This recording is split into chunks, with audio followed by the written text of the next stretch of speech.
Hello students, कैसे हैं आप सब। देखिए, इस टाइप का प्रॉब्लम आप क्वेश्चन को देखिए और आइडिया लगाइए कि क्वेश्चन क्या लगता है, इजी है, मॉडरेट है या फिर टफ है। अगर आपने प्रैक्टिस पहले किया है तो एक बार खुद बना के देखिए, और नहीं भी किया है तो भी आप एक बार ट्राई कीजिए, दिमाग लगाइए कि क्वेश्चन को कैसे सॉल्व करेंगे। उसके बाद मुझे कमेंट जरूर कीजिएगा, इजी, मॉडरेट या टफ। और इस टाइप का प्रॉब्लम जेई एडवांस में आ सकता है, आपको जेईई एडवांस में आ सकता है प्रॉब्लम। और अच्छा क्वेश्चन है, और अच्छा इसलिए बोलता हूँ कि आपको सोचने पे मजबूर कर देना। जो क्वेश्चन पहला स्टेप क्या होगा, तो क्वेश्चन अच्छा ही होता है। और अगर ये क्वेश्चन अच्छा लगे और वीडियो अगर पसंद आ जाए और कुछ कॉन्सेप्ट अगर आपका क्लियर होता है तो वीडियो को लाइक कीजिएगा, चैनल को सब्सक्राइब कीजिएगा और अपने दोस्तों के साथ भी शेयर कीजिएगा, ठीक है। और मेरा मोटिव यही है ना कि क्वेश्चन के थ्रू आपका कॉन्सेप्ट क्लियर किया जाए। और जो अच्छे अच्छे क्वेश्चन हैं, जो थोड़ा सा दिखने में डरावने से लगते हो या फिर दिखने से डर लगता है और उस क्वेश्चन को आप छोड़कर जाना चाहते हो, तो इस टाइप का सम लाया जाए और उसको इजी वे में समझाया जाए। टीचर का काम होता है समझाना।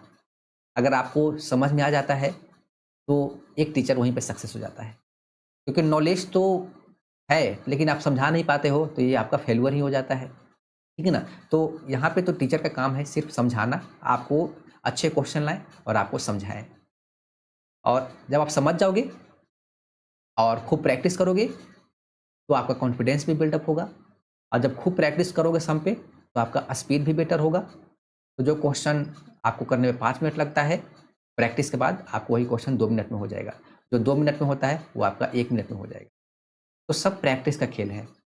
कॉन्सेप्ट क्लियर कर लीजिए एवरी चैप्टर का, और प्रैक्टिस खूब कीजिए, आपका रिजल्ट जरूर आएगा। तो चलिए देखते हैं इस टाइप के प्रॉब्लम को कैसे सॉल्व करें।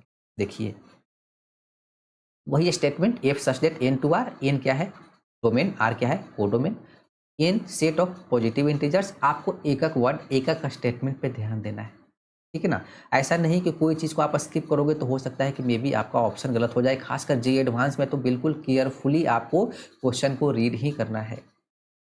एंड यहाँ पे गिवन है such that f one equal to one, and मेरे पास सेकंड कंडीशन में दे रखा है for n greater than equal to two, मतलब एन का वैल्यू मिनिमम 2 होना चाहिए, 2 से ज़्यादा होना चाहिए।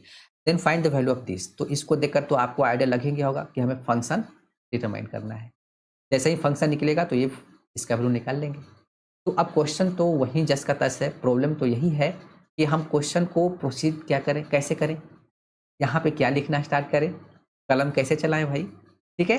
तो देखिए यहाँ पे कुछ आपको पैटर्न समझना पड़ेगा। यहाँ पे 1 लिखा हुआ है तो 1 के साथ 1 ऐड करेंगे तो 2 आ रहा है, 2 के साथ 1 ऐड करेंगे 3 आ रहा है।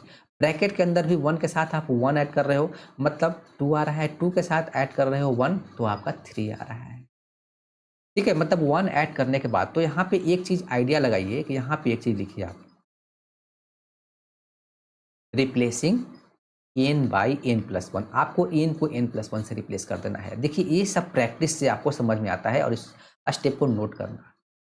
तो सबसे पहले जो गिवन है कंडीशन उसको लिख लेते हैं। तो यहाँ पे लिखा हुआ एफ वन प्लस यहाँ पे लिखा हुआ है 2f2, एंड देन प्लस लिखा हुआ है 3, और यहाँ पे लिखा हुआ है f3, and then plus dot dot dot plus यहाँ पे लिखा हुआ है F N F N which is equal to, यहाँ पे लिखा हुआ N into N plus one, और यहाँ पे लिखा हुआ एफ, और इसको इक्वेशन 1 मान ले।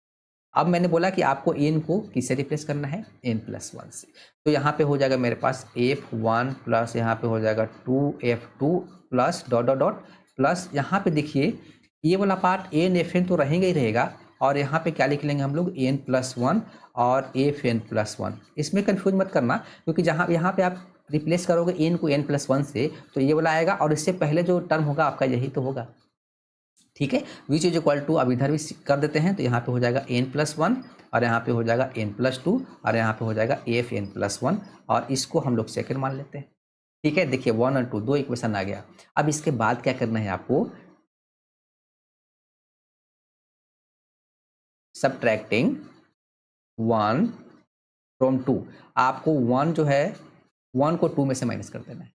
तो देखिए क्या आप सब कैंसिल आउट हो जाएगा, बचेगा कितना, सिर्फ एलएचएस में सिर्फ ये बचेगा, यानी कि N plus one and F N plus one यहाँ पे बचेगा।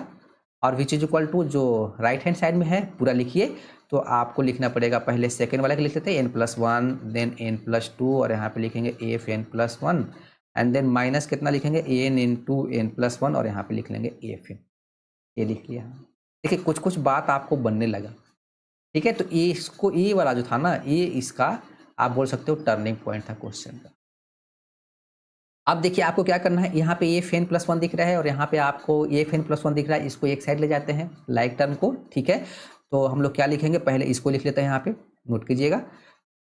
एक काम करता हूँ, इसको ना उठा के इधर लाता हूँ, तो उसको लिख लेता हूँ मैं यहाँ पे पहले N into N plus one, और यहाँ पे लिखेंगे क्या लिखा हुआ था देखना पड़ेगा थोड़ा सा, F N, N plus one F N, यहाँ पे एफ एन था विच इज इक्वल टू, अब हम लोग इसको पहले लिख लेते हैं एन प्लस वन, यहाँ पे लिखेंगे N plus one and then N plus two, और यहाँ पे लिखेंगे F N plus one, I think यही है बिल्कुल। और इसको इधर लाते हैं तो यहाँ पे हो जाएगा माइनस एन प्लस वन, और यहाँ पे हो जाएगा एफ एन प्लस वन, यही तो लिखा हुआ है, ठीक है। अब लिखिए N into N plus one, और यहाँ पे लिखेंगे एफ एन इक्वल टू, इसमें से कुछ कॉमन आ रहा है क्या, बिल्कुल, तो एन प्लस वन कॉमन आ रहा है and then F N plus one, F N plus one भी कॉमन आ रहा है, तो यहाँ बचेगा N plus two and then minus one.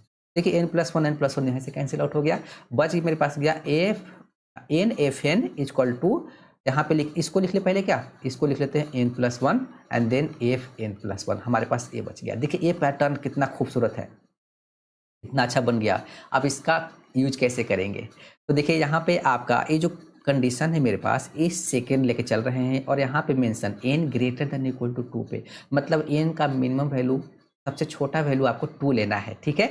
तो देखिए अगर यहाँ पे हम लोग N equal to two put करते हैं, ठीक है ना, पहले बता दो N equal to two put करते हैं तो कितना हो जाएगा, तो यहाँ पे हो जाएगा two F two equal to कितना हो जाएगा, यहाँ पे थ्री एफ थ्री, नोट कीजिएगा, ठीक है। अगर एन इक्वल टू हम लोग टू से स्टार्ट टू पुट करते हैं, थ्री पुट करते हैं, फोर पुट करते हैं, फाइव पुट करते हैं, डॉट डॉट पुट करते हैं, ठीक है। तो जैसा ही आप थ्री पुट कीजिएगा तो three F three equal to कितना हो जाएगा, फोर एफ फोर, यहाँ पे अगर हम लोग थ्री डालते हैं तो यहाँ पे फोर हो जाएगा, एफ फोर हो जाएगा, ठीक है। विच इज इक्वल टू अगला में कितना हो जाएगा, फाइव हो जाएगा और एफ फाइव हो जाएगा, equal to dot dot equal to last में हो जाएगा एन एफ एन हो जाएगा। देखा कितना ये अच्छा बन गया, मतलब ए टू एफ टू का वैल्यू थ्री एफ थ्री के इक्वल होगा, थ्री एफ थ्री का वैल्यू फोर एफ फोर के इक्वल होगा, ठीक है। ये इसको आप नोट कीजिए। देखिए अब आपको कहाँ से, तो क्वेश्चन यहीं से तो अभी चल ही रहे हैं, तो इसी का यूज अभी और करेंगे। तो फ्रॉम वन, हम इसको वन माना था ना, तो वन लिखते हैं। अब यहाँ पे मैं मेंशन करता हूँ फ्रॉम वन में आपको एफ वन को तो छोड़ना पड़ेगा क्योंकि आपने इनका फिर टू से स्टार्ट किया है। तो यहाँ पे देखिए अब यहाँ पे लिखा हुआ है टू एफ टू, कहाँ गया, two F two and three F three, सबका वैल्यू कितना आ गया, एन एफ एन आ गया, देखिए ना एन एफ एन आ गया। तो यहाँ पे लिखेंगे एन एफ एन प्लस लिखेंगे N F N and then plus dot dot dot dot, last में भी हमारा यही चलता रहेगा एन एफ एन, ठीक है, लिख लिया हमने। And which is equal to कितना गिवन था, N into N plus one F N into N plus one, और यहाँ पे लिखा हुआ एफ, ठीक है। तो एफ वन का वैल्यू अब गिवन है, देखिए एफ वन का वैल्यू मेरे पास गिवन है, वन पुट कर देते हैं, क्यों लिखते चले। तो वन प्लस, अब यहाँ पे एन एफ एन अगर कॉमन ले लेते हैं, ठीक है, तो यहाँ पे हो जाएगा वन प्लस डॉट डॉट कहाँ तक, एन माइनस वन टाइम्स तक होगा। यहाँ पे एन मत ले लेना क्योंकि आपने एफ वन को बाहर निकाल दिया था और आपका वैल्यू टू से स्टार्ट हुआ था, तो एक टर्म तो आपका गायब हो गया, तो एन माइनस वन बचा, ठीक है ना। यहाँ पे आप जोश में एन मत कर देना, गलत हो जाएगा, ठीक है ना। एक एक बोला, आपको ध्यान कर पूर्वक, मतलब बिल्कुल केयरफुली क्वेश्चन को प्रोसीड करना है। विच इज इक्वल टू यहाँ पे लिखा हुआ है N into N plus one, और यहाँ पे हो जाएगा एफ है, ठीक है। तो यहाँ पे हो जाएगा वन प्लस ये हो जाएगा एन एफ एन, और यहाँ पे कितना हो जाएगा, ये आपका एन माइनस वन हो जाएगा, ठीक है ना। आप यहाँ तक जा रहा है last, which is equal to हो जाएगा एन, और यहाँ पे हो जाएगा एन प्लस वन, और यहाँ पे हो जाएगा मेरे पास एफ एन। अब इसको प्रोसीड करना तो मेरे हिसाब से काफ़ी ईजी हो गया। कैसे, तो एक इसको इधर ले जाइए, तो वन इक्वल टू हो जाएगा N N plus one F N and then minus N, यहाँ पे लिखेंगे एन माइनस वन, और यहाँ पे लिखेंगे एफ एन, ठीक है।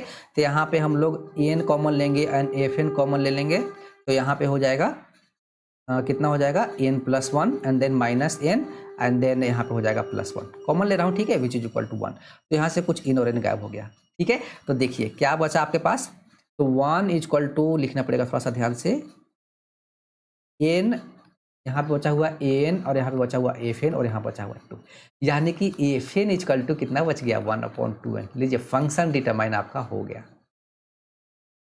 ठीक है।